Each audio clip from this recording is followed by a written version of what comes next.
this week's edition of Democratic Path. And I have my two guests in the house. Together, we shall be looking at all this important topic: post-election tribunal, post-election petition, issues and challenges. That is our focus. To my immediate right is Mr. Ola Animashaun, a public affairs analyst. You're welcome to the program. It's good to be here. And of course, I also have Alhaji Mukhtar Ajayi, a politician, or should I say turn or kun lecturer at Moshood Abiola Polytechnic here in Abeokuta. You're also welcome to the program. Well, you could see these are two contradictory statements. So why do we want to approach the judiciary to seek justice when an election has been classified as being transparent? Let me start from the basics before we get to that level. There's one good thing about democracy. It allows for people to ventilate. And ventilation in this instance can be election, after, or even during governance, which is a very good principle, because if it would have happened in Florida when they had to recount the ballot. So it's a normal process in democracy, and that is why the drafters of the extant laws and principles that guide the system provided for that ventilation through the tribunals, because it is expected that perchance something happened. How do you manage it? If you don't have a system that will manage such a thing, then you'll be boxed to a corner. You'll be in a quagmire, and it can blow back in your faces. So in essence, democracy has really given room for ventilation, and people are exploring it. They have the opportunity to do it as they wish to, provided they will not abuse the processes, because abuse is another thing entirely. Where you abuse or compromise the system, it becomes inimical to the whole well-being of the system. So coming back to why people are now doing that, don't forget, in the course of the electioneering, all the participants, or most of the serious participants of political parties, have what they call situation rooms. Where you have situation room, you are most probably likely to have something close to the exact results that will come out ultimately, because your situation room is going to give you the opportunity to collate right from the polling booth level, because you are expected to have agents at each polling unit, each polling booth, that signs the results as expected, because immediately after the elections, the results are supposed to be counted, to be collated there, right there, signed, pasted, and your agents are supposed to have copies. In essence, immediately after that, by the time the electoral officers are moving on to the collation centers, you as a serious political party should have had the result from the last point, from the polling booths, to be collected at your own control room, so to say, situation room. What you are now expecting is that the results that you have in your situation room, provided your agents brought back the exact results that were signed, and there were no cause for alarm or any mago-mago, provided he brought back exactly what was signed at the polling booth, it is expected that you can count on that result to go along with what will be collated at the collation centers for onward transmission towards the final stage. In essence, a serious political party will have known the signals, will have seen the signals of where the results are going concerning the outcome of the result. Where you now have something that seems to be different, of course, a lot of variables will have to come into play to be considered. Where you now have something that seems a bit different, you may want to raise issues with the results that are being declared, to say, please hold it. What you are declaring there seems not to tally with what we have. Even though we don't have the final say, you have the final say. But equity, justice must prevail. And where such a challenge is coming into play, then the ventilation opportunity is there for you to seek redress through the tribunal. And that is why the drafters of the laws have been proactive enough to provide for such a situation that if party A is having challenges, even though the electoral body has the final say, if you have challenges and you don't feel comfortable with what is going on or what has been declared, you can go to the tribunal to challenge the result and say, I am not satisfied with it, I want to have a review of the system. But invariably, then one can just conclude that there may not be need for an election umpire if, as political parties, individuals, you have your situation room where you monitor unfolding events. It doesn't necessarily go like that. There must be an umpire to conduct the elections. But you know our peculiarity. It's not even peculiar to Nigeria. That is why you have what they call exit polls in the advanced countries. It's just that in their own system, they use more of technologies that gives them almost the exact plus minus of what the outcome is going to be. But for us, because we don't have the wherewithal to rely on exit polls per se, you can now talk of a situation room where you do your collation. It's just a kind of safety device, it's a safety valve. Not that you don't have confidence in the umpire, but we know that we have some peculiarities that can make things happen. Magic do happens, in quote, in our system. Because we don't trust ourselves. That's not to say you don't trust the umpire, but the umpire must do their job. But you want to be on the safe side to make sure that you have something that you can do, you can challenge the situation with. And that is why you also have observers, be it foreign or local observers, to be on the ground to make sure that you follow the rules, you follow the processes, you follow the procedure of the electioneering towards making sure that equity, fairness, justice comes to play. There's no cause for intimidation. There's no cause for anything untoward. It's a level playing ground. But at the end of the day, the observers will bring out their reports. The umpire will declare the results. The participants will also have their own view as to how things went. If they now have something contrary, they have been guaranteed under the law the process to follow towards making sure that they can seek redress. And you never know. Sometimes situation can change. Oh, okay, Alhaji Ajayi, is this not alien to our electoral process? When you look back, the era of Shehu Shagari, even prior to that period, we don't seem to have election petition tribunal where people must take their petitions to seek redress, to seek justice. Thank you very much. It is not alien. Even before the era of the Second Republic, when President Shehu Shagari became the president, you remember the issue of 12 tutors.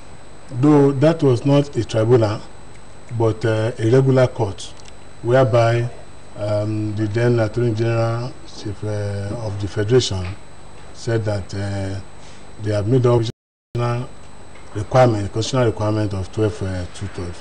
You see, we are developing, we are advancing in every stage of our democratic struggle. The issue of election petition tribunal is already enshrined in the Electoral Act 2010 as amended, whereby you have to seek redress, whereby you are not totally in agreement with the result so declared. You see, as a field player, let me just narrate what is like and why people will go into the tribunal. After voting, you see, when you go to the election proper, there's something we call accreditation of voters.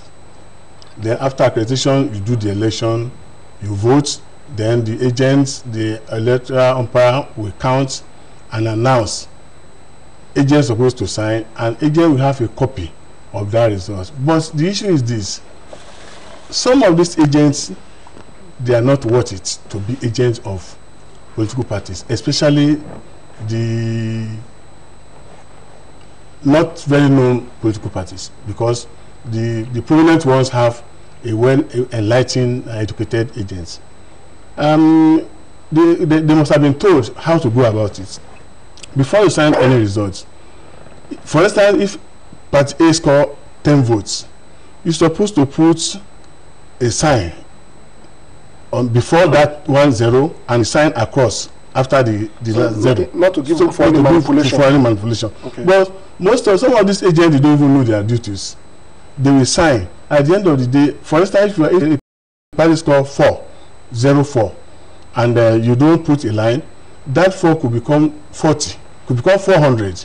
So even where you have your results from your agents, that is not enough, because at the collations, so many things happens at the Ward Local Government Collation Center, whereby the electoral umpire will also collate the results of this the result of the polling booths.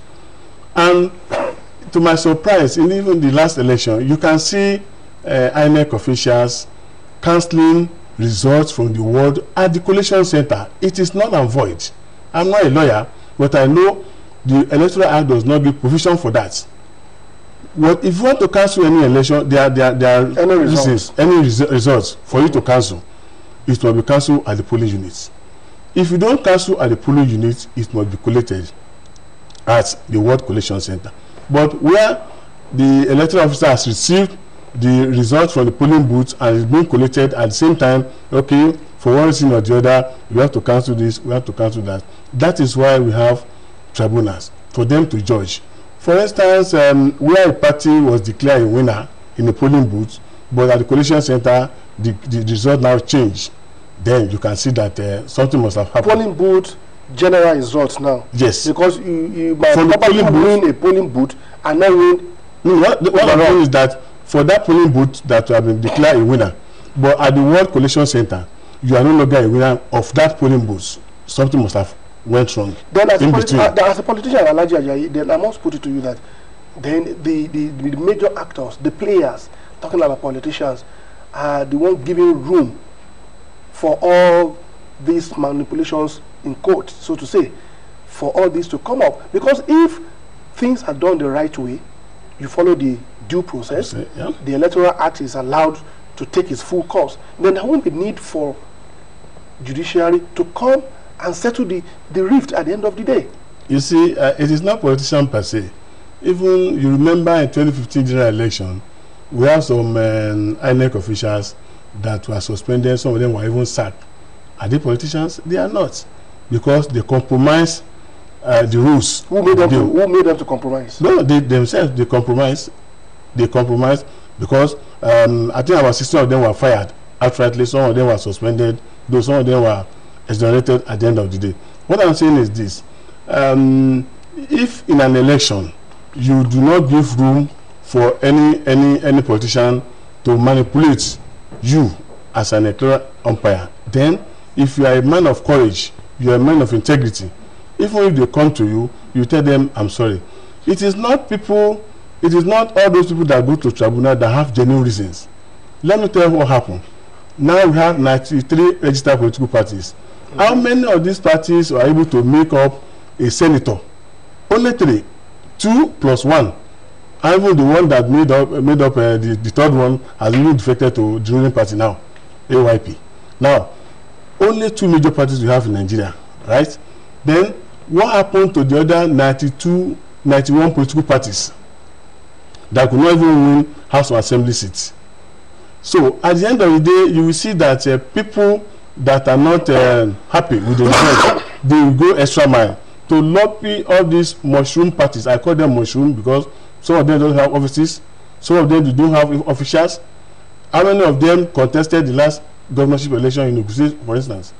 And how many of them had agents? You can see a lot of, about 41 political parties contested the governorship in Ogun State, yeah, but only about 4 or 5, maximum 6, had agents at the polling units. So what happened to those people, the remaining 35 parties? They are nowhere to. They only exist on their page or in their offices. They exist on the ballot paper of INEC. Not that they are fully on the ground. Now, if you want to go to tribunal now, you now go and lobby about 20 of them to say conference of Nigerian political parties, so that you have the opinion. People will have the opinion that, oh, majority of these parties are not satisfied with the results. And mind you, like you said, it is the same people that will even sponsor some of these parties. A political party, a formidable one, can even sponsor 4 or 5 parties. Go and register in case we have to go to tribunal so that I can give me support. That is what they are doing. It is not that they exist, or it is not that, like I said, some of them don't even have offices. They don't. I don't want to mention political party. I don't want to mention names now. Otherwise, I would have mentioned about 4 or 5 here. Tell me where are the offices, even state office in Abeokuta here. They are not where to be found. Okay, Alhaji Olanimashao. Now, he has laid a foundation that approaching the judiciary for years after election is not alien to our electoral process. Now, we have seen in the past that after election, some that feel aggrieved that they did not, they are not in compliance with the result, have led us to having staggered elections in Nigeria today. 6 states governorship election now will not go with general elections that we saw in 2019. Are we not likely to see more? Because if the Electoral Act has been amended to make sure that judiciary dispose of this petition before swearing in, I'm afraid we might not see to the end, because after the tribunal, that means they can still go to Court of Appeal, they can still go to the Supreme Court. Yeah, and that will further compound the problem of having staggered elections in Nigeria. I think the beauty of the tribunal in this instance is that they have limited period. I think they have 3 months for the... No, 180 days. 180 days. That, that 6 months. 6 months. 6 okay. months. 6 months, yes. And they have a shorter period at the Court of Appeal and the Exactly. Supreme Court. Yeah. I think 2 months or something like that. And can't be exact. The sum total is not more than 8-9 months max. But the man declared elected will have been sworn in by May. Continue to rule. Will have, yeah, continue Quite to rule for about... unfortunate. That is the lacuna there, because one will expect that you cannot afford to have a vacuum anyway. He's been declared. Obviously, he has to continue. What if you went to the tribunal and at the end of the day you did not succeed? That means the man still has to continue. But if you are able to convince the tribunal, the head of the tribunals and others that you have a case and you are adjudged as being the winner, then you take leadership. The lacuna there now is that what becomes of the perquisites of office and other things that the previous occupier of the post that has been declared winner will have earned within the period that you went to the tribunal. Is he going to return the money? How do you go about that? That area we have still not successfully get a good result to take care of that aspect, because it's at the taxpayer's expense for somebody to be illegally, so to say, in quote, declared a winner, earn or get reward or get salaries and all the perquisites of office for almost a year, only to be told that you are no longer supposed to be there, and it goes with all the goodies. That's not fair enough. I think we've got to continuously agitate on that aspect. Where do we tilt our searchlight? Is it the Constitution or the Electoral Act that needs to take care of this aspect?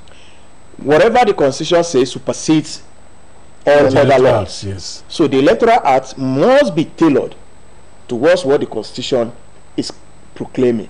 So that is the way to go. But in any case, it's a continuous exercise.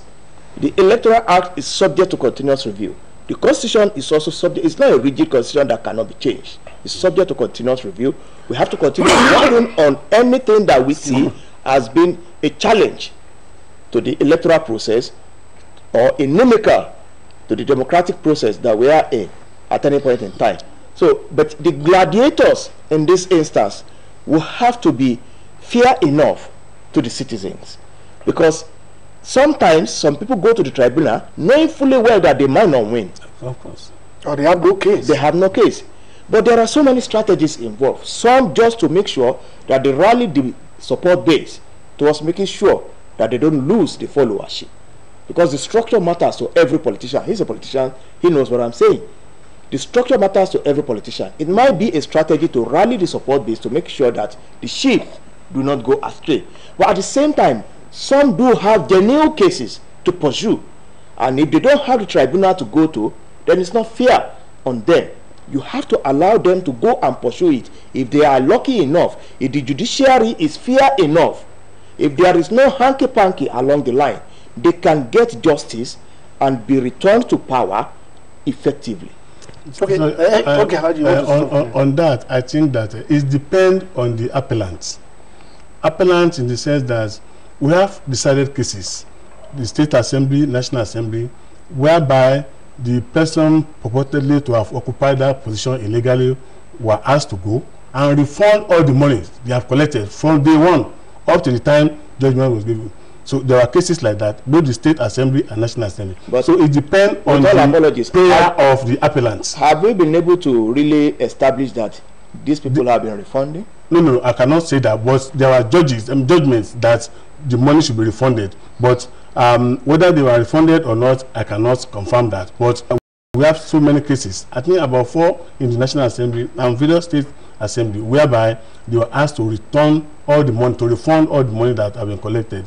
You see, on the issue of staggered election, it is normal. There's no way you don't have staggered election.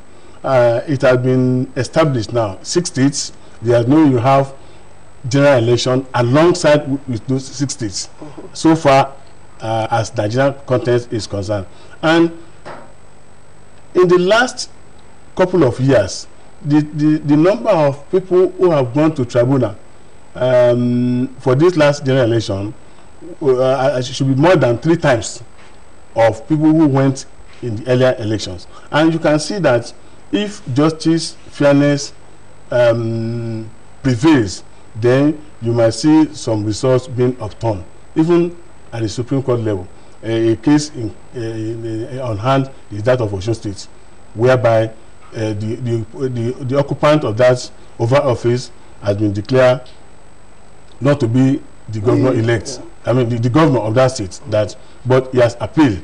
You see, like Elijah Nwashaun said, we shall get there one day, because the moment a judgment has been given and you still occupy that position till the next 1 year or thereabouts, then what happens if eventually you have to vacate the office?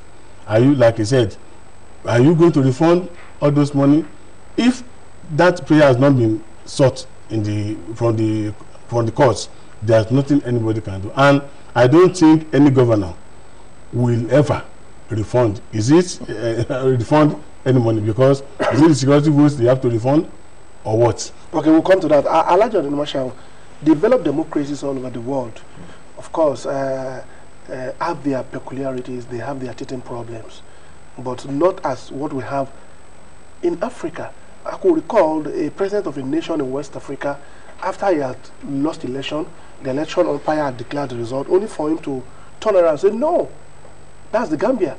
That no, I didn't lose the election, so it's going to remain in power until some forces came together to push him out of office eventually. So it is so common in Africa. Take a look at it. The 2019 general elections is the 6th transition that we are going to have in Nigeria.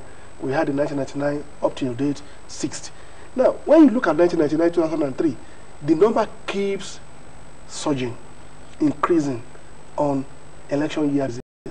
Is it that people must approach the Election Petition Tribunal before you think what the election umpire has done is right or wrong? Look, if there is a slightest suspicion of illegality that has been committed, you cannot say it's minute. There is no need to go to tribunal. Whatever has to be done must be done. The fact that there are staggered elections, that there are some states, that about 6 or thereabouts, 6 of them, that are having staggered election, is not enough to say that it's not fair to have staggered election. If there will be 10 states or 20 states that will have staggered election, let it be, as long as it comes because of adjudication and fairness. You cannot just say because you don't want staggered election, people should not go to tribunal.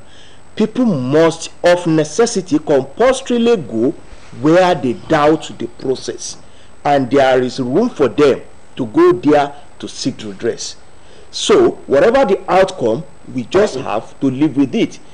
As per sit-tight syndrome in Africa, the layers of office, the parasites of office are so, intimidating, so to say, or enticing. Don't let me use intimidation. Enticing for those occupiers, that it's not easy to just leave office like that.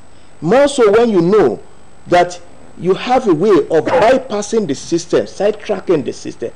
In the advanced countries, the system operates almost automatically. The moment you get into it, it goes the way it should go.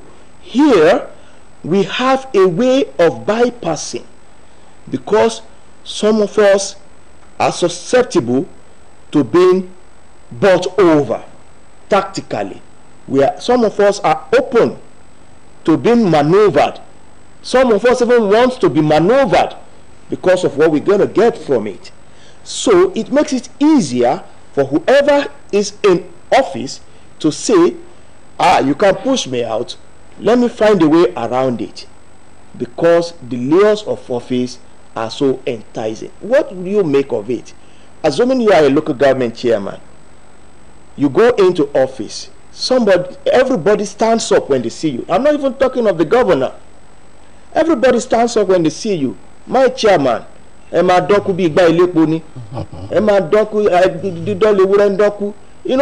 stuffs like that.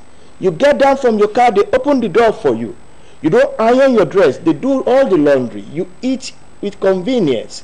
You go to places, you are given recognition.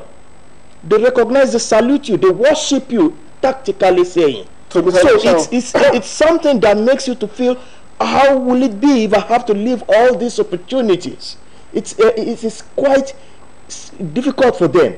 That is the reason. Okay, Mr. Anambra, invariably, what I can deduce from your submission now is that people are not necessarily to tribunal just because there are minute of any irregularities anywhere, but because of the purposes of office. Of office. And not necessarily. Now you have to look at, why are people going into electionary? Why are they contesting? Is it to serve the people or to serve themselves? There is this joke we used to have in Lagos then, Jafojo, and people are now saying, there's no Jafojo again. Jafora, fight for yourself. You are not fighting for anybody.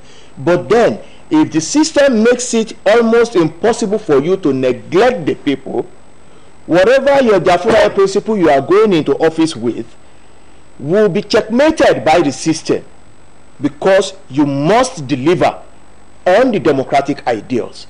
People want returns for the votes they have invested in, because it's an investment of the people. They invested in you to carry out things that can bring about a better welfare for their lives. So you cannot just go there. The way we're going now, the way it is now, it's not easy for anybody to just get into office and think, I'm going to Jafora me alone, I'm going to just enjoy myself alone. It's no longer as easy as that. Okay. You just have to do things to show that you are in office to serve. Of course, there will be perquisites, there will be gains for you as well, the way it's been packaged. But then the people themselves have to wake up and make sure that you deliver accordingly. Because if you don't deliver, the people will be at the receiving end. Then they have themselves to blame. Because that is the power you give to the politician to serve you. It's a temporary cessation of power. You must follow up with it and make sure in governance you are part and parcel of it in a pragmatic way. Okay, so, before, okay, you want to chip in something on that? I want to disagree with him. You want to disagree? Yeah, okay, maybe because he's not a politician. No, to some extent. You see, the politics we play in Nigeria nowadays is money politics. Okay. Forget about the issue of you are going there to either to serve people, you have their mandates. Before you are voted in, they have taken money from you. And it's an investment. When you invest ₦1, you want to recover your money first and probably have some profits. I want to say, without missing words, that in Nigeria of nowadays, no electors want to go out and vote without being mobilized. So judiciary mobilization. We have electorals, we have these guidelines that no vote buying, no vote selling, no buying. How many people were caught this last election?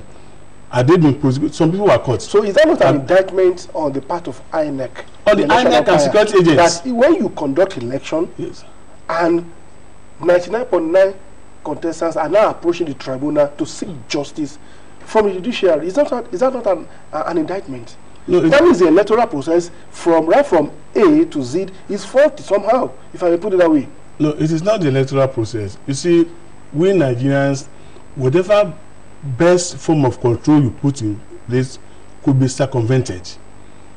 There's nobody. I think was it somebody said, if you bring, sorry to say this, Jesus Christ to come and do election in Nigeria, people will still go to tribunal.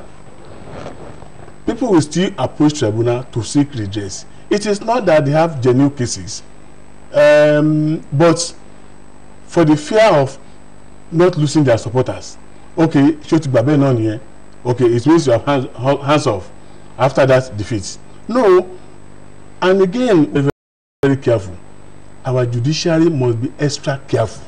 We have seen a lot of things in the last couple of months whereby our judiciary has been put into disrepute. That you cannot substantiate. No. It is an eye opener. Where the Chief Justice of Nigeria now?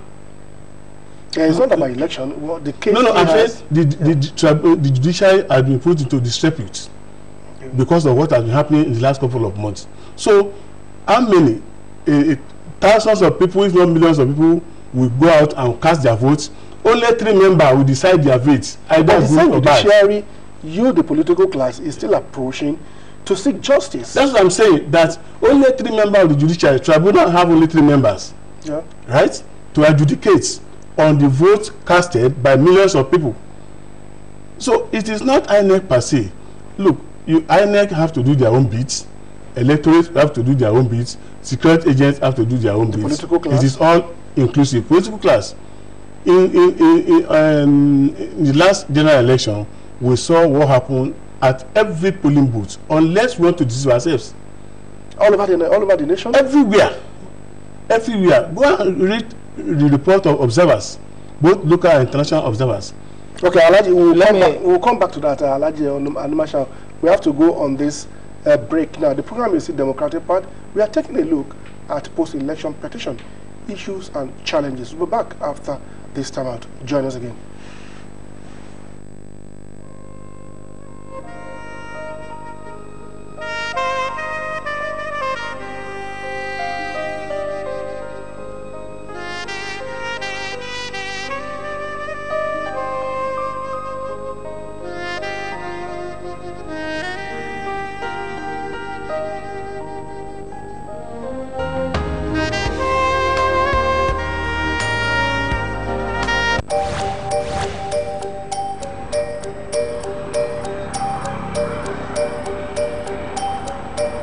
I just want the papers, please. Sir.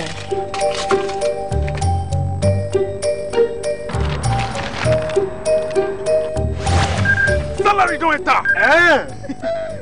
Yes, so. And Monday never even reach chef. My salary plenty, oh. No wonder I no gree collect roja from my hand. Shut up, sir.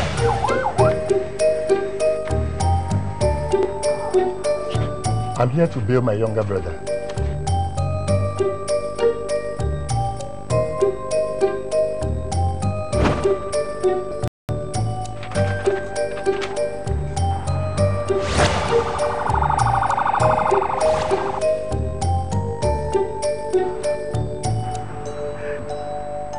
If it happen. With good luck, Proper funding, training, and cooperation, if it happen.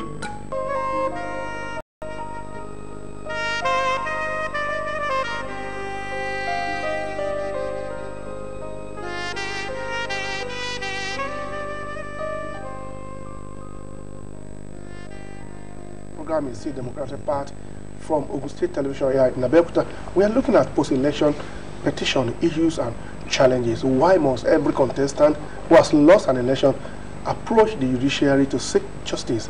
And eventually, some have been able to have their way, and that's why we have staggered elections in Nigeria today. Talking about governorship election, 6 states didn't participate in the last general elections, and so they will be having their election later on. And even Oshu, that did not participate in the general election, the case is still on. The tribunal has ruled that the occupant of the office, as of today, the eventual winner of that election. So that means if eventually at the end of the day he didn't get justice up till Supreme Court, so another date is in the offering for Osun governorship election. So on and on like that, we keep having staggered elections. So my guests are still in the house. Alhaji Ola Animashaun, of course, Alhaji Mukhtar Ajayi. So Alhaji Ajayi, if you will indulge me, let me quickly respond to Alhaji Ajayi's submission the other time. Okay. His point of disagreement concerning politicians with the money politics, getting to office to benefit themselves, that there's virtually nothing we can do. I may still want to disagree with him on that because, yes, politicians or some of the politicians may take it to be business as usual, that when they get to office, they have to find their level and think of how to survive, and whatever happens to the people does not matter much. But I think we are getting to a situation now that the people are getting more and more aware. They are getting more agitated. They want to know what is going to happen to their mandate. If any politician makes the mistake of thinking, when I get there, whatever I do, it may be in the past. Because people will continuously now engage you constructively in a pragmatic way. Some of us are so predisposed to this kind of a situation. We might be today low rangers, but who knows what the kind of followership will be later. People have to wake up. We have to make the people to understand that that mandate you think you have is just a loan. Okay, it's a loan, and you must deliver on it. Okay, I'll let you for the two of you who respond to this question now. I know you are not, you don't belong to that profession where they pride themselves as the most learned people. I'm not a lawyer. I know, but I know the two of you are not. But is it not possible for a lawyer, when you are being approached by a politician that has lost election and is coming up with petition, to have a second look at the petition and say, oh, my client, this lacks merit. For us to go to tribunal, we are likely to meet our Waterloo. So why not just resign to fate and strategize for the next elections? Lawyers, as far as I'm concerned, they are entrepreneurs. They have products to sell. If you approach them and you want to buy, or it's buying and selling, they may give you their professional advice. But going by your body language, if they see you as being adamant, because sometimes your case may be bad. Some lawyers will tell you straight on. But if they advise you and you feel, no, I think I still have a case, he will take your money for it. This is a period when lawyer makes money a lot. This season we are in. So why not let it be? Let them enjoy it. Who knows? They might still be able to find a way around it. After all, you know, there's a lawyer that fought the case of Adeleke. He did the one in the East before. And he's known for such a very beautiful delivery. So if somebody engages him, going by his antecedents, and what you think is a bad case, some lawyers will see something good in it. If they are able to pick it and they hit on that angle, they may be able to work something out for you. You never know. There are brilliant lawyers all around. Some just needs to sit down and think extra on what they can do to make your case a successful one. So it's never say never. That's the way I look at it. Okay, Alhaji Ajayi, you're a politician. As far as lawyers are concerned, like he said, they sell their products, and even the worst case ever, no lawyer will tell you that you should forget about this case. They still want to. I have a friend who is a lawyer. He told me one day that even in the case of murder, you kill somebody and you are caught on the spot, that you still go to court. If you are charged to court and the judge asks you, are you guilty or not guilty, if you say you confirm that you are guilty, judge will never put guilty. Judge will write not guilty, because they still want you to probe further. So that is for you.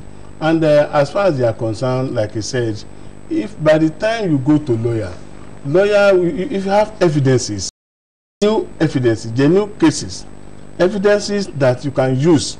If you have, let me tell you this, somebody that was charged to court in Nigeria, a former governor, was discharged and acquitted in Nigeria. When he got to UK, only 1 point they used to sentence him. So if you have a very cogent evidence that, look, there has been established case of manipulation in any polling booth, not just even one, and if the figure of that polling booth is more than the difference between the winner and the loser, then the lawyer can hammer on that and seek the prayer that we should go for a rerun. That was what happened in about 5 states that they did rerun just last month, because the difference between INEC, they knew that they saw it.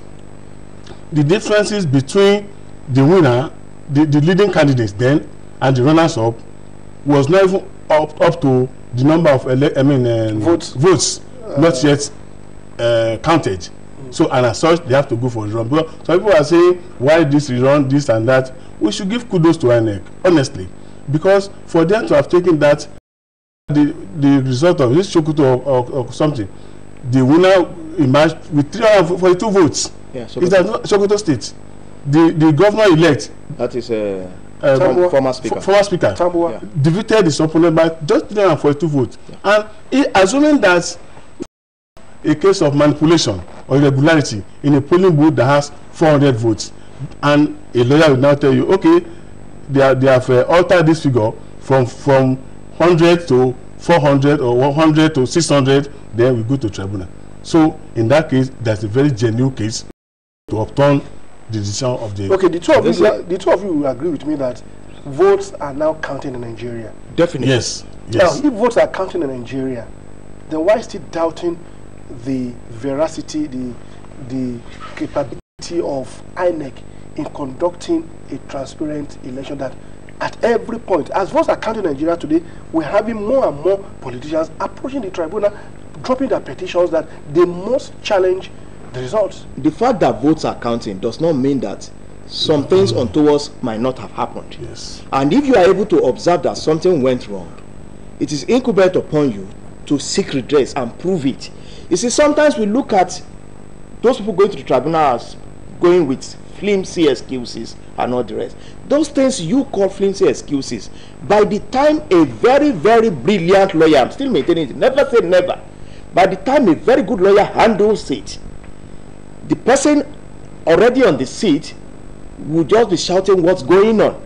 Because the way they are going to walk around it, you'll be surprised that this thing you call flimsy excuses is becoming cogent point to bring the whole thing to disrepute.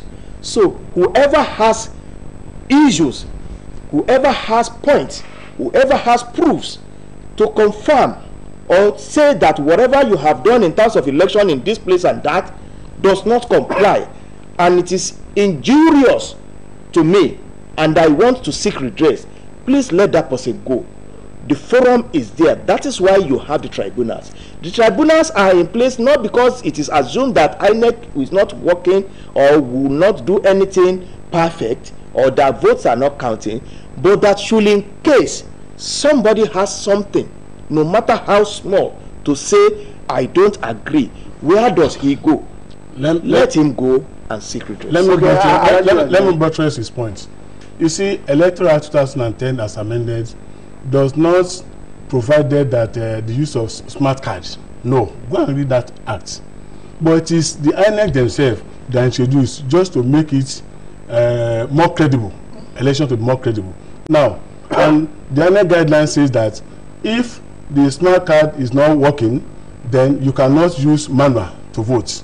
Assuming in the last election, you will see by the time they open kind of worms in most polling booths, you will see some people voted without the smart card. Of the card. Yes, of the card. As a matter of fact, I was an observer on that on the field. You are buttressing the point. I'm buttressing it. Yes. I saw a lot of things. So if that happened, that's a genuine reason for anybody, aggrieved contestant, to go to tribunal. So why did we, as a nation, the political class, why did we allow such elections to hold, knowing fully well that the 2010 Electoral Act as amended does not include that smart card reader should be used? No, please, let me quickly explain something. INEC brought in the use of the smart card reader. It's an innovation. It's an innovation. We voted semi-electronically. The essence is that we are not voting electronically by law. But the smart card and other things brought in as technology were brought in to enhance the capacity of INEC towards delivering in a better way. INEC has explained this variously, and all stakeholders understands that. And they agreed. So it's not wrong that INEC has to use that. The only weak point was that the smart cards were not working effectively. Exactly. It worked for verification, but it did not work for authentication, because there are two words. Of course. You can verify the ownership, the card, with the smart card, but when it comes to authentication with your fingerprint, the smart card, and it's not peculiar to Ogun State or any polling booth, it was a nationwide problem. Of course. They were explaining it as being a communication problem in terms of what do you call it, the network. The network. Some were saying it was, but I think we'll get to know the basis of that failure. Okay. So the smart card really did the part that it could do in terms of verification, authentication. Some authenticated, some were not, but it was brought in to make the election more credible. Okay, I can see now. I can also boldly and categorically say the two of you have boxed yourself somewhere. I'm not a lawyer, because from your response, that shows that you have boxed yourself.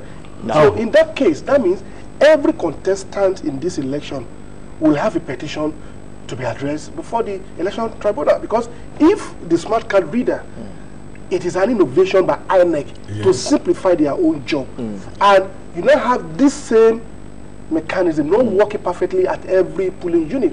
That means every contestant can go to tribunal and challenge the election. If you wish, and still come out. It's your choice. If you are not satisfied with the process, you approach the tribunal. If you are okay with it, you keep your cool. That is the point. And the fact that INEC used technology does not mean that it used technology to transmit the result, because there's a difference. You are not transmitting. They use it for their own convenience, not that they use it as the law provides. So you cannot challenge them. It's not talking about transmission now. It's talking about the polling unit. You only authenticate the originality of the card. Let me tell you, yes. You might not use it to allow voters to vote. No, because an alternative was already provided. Okay, let me tell you, like I said, if you have the Electoral Act, you have the Constitution. Which one is supreme? The Constitution. If you have the Electoral Act, you have the guideline. Which one is supreme? The Electoral Act. The Electoral Act does not state the use of card reader. If you go to tribunal, it is an innovation. You may use, you may not. But what INEC says was that by the time if the card reader is not working, then we provide alternative. If in case of eventuality that it could not work, then you have to wait till the following day before you cast your votes. That's the guideline of INEC. INEC does not say, okay, if the card reader is not working, then you go to manual. But what I'm saying is that in many polling booths that the card readers are not working, they went as far as going to cast their votes manually. Actually, our alternative, with all sense of respect, our alternative was already provided on the voter register. They ask for your phone number and you thumbprint on it as an alternative. Should, in case that thing fails, it's already provided for. The electoral officer will now sign. I'm sure some lawyers are noting all these points. Yeah, their clients have approved them. So, okay, now let's begin to round up because of our time. Alhaji Ajayi, since votes are counting in Nigeria today, are we likely to scale this order of there must always be post-election petitions? No, it's not possible. You see, even husband and wife, they disagree, they go to court to seek redress. Son and father can go to court to seek redress.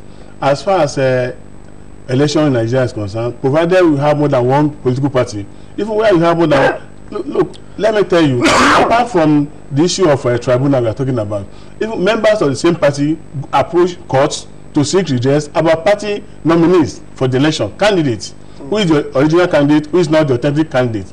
Use the one in Delta, is it Delta North? Omar Agege was supposed to be the candidate of APC in the last election, but somebody went to court and he got judgments in his favor. Omar Agege is not the candidate of APC now. So within the party themselves, they can seek redress. So that is not to talk of when you have more than 2 or 3 political parties. So there is no way you can eradicate the issue of tribunal. It is good for our system, and just like in Nigeria and other advanced countries. But provided that INEC, they are up and doing, I want to give kudos to them in the last election. They tried, they put out their best, but they have to improvise in the next election. The use of ad hoc staff, especially the UCOPA, some of them, they are not used to this type of system. Okay, Alhaji Ademasha, the use of the tribunal is a perfect arrangement. Yes. The fact that you have a tribunal does not mean that you must go there. You may go you may not go. That's why I was telling you, whatever the lawyers are noting or whatever, as per the card reader, whatever, the fact that you are not okay with the result and you want to go to the tribunal is one issue. If you are not okay with it and you don't want to go to the tribunal, it's another issue entirely. So the tribunal will always be there as a standby in case of any eventuality for whoever wants to explore the opportunity of seeking redress. All right, thank you very much. It's on that note we are going to draw the curtain on this week's edition of Democratic Part. We've taken a look at post-election tribunal issues and challenges. And my two guests who want to agree with me have done justice to the topic of the week.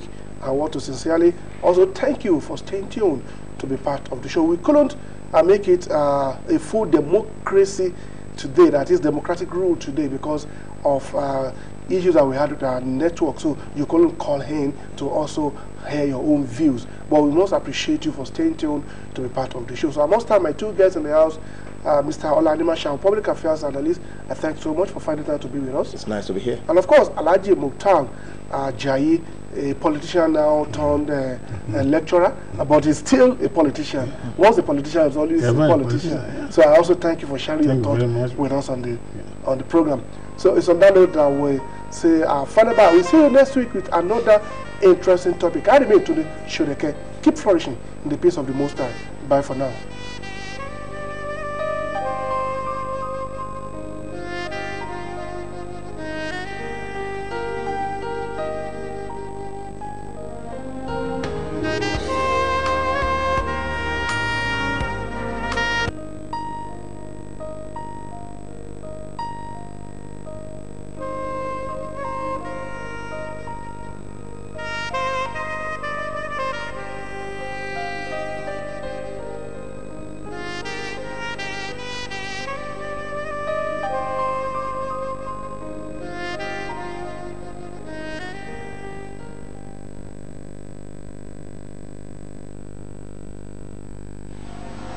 Here again, reckless lorry, trailer, and tanker drivers driving without consideration for other road users. Don't you have value for human lives? Why waste precious lives through your overspeeding and reckless driving? Do you even check the condition of your vehicles, especially the brakes and tires, before setting? All traffic agencies and personnel operating in Ogun State are more determined than ever before to ensure that our roads are free of unnecessary accidents and avoidable loss of life and crippling human conditions. Drivers of lorries, trailers, articulated vehicles, and other road users are hereby cautioned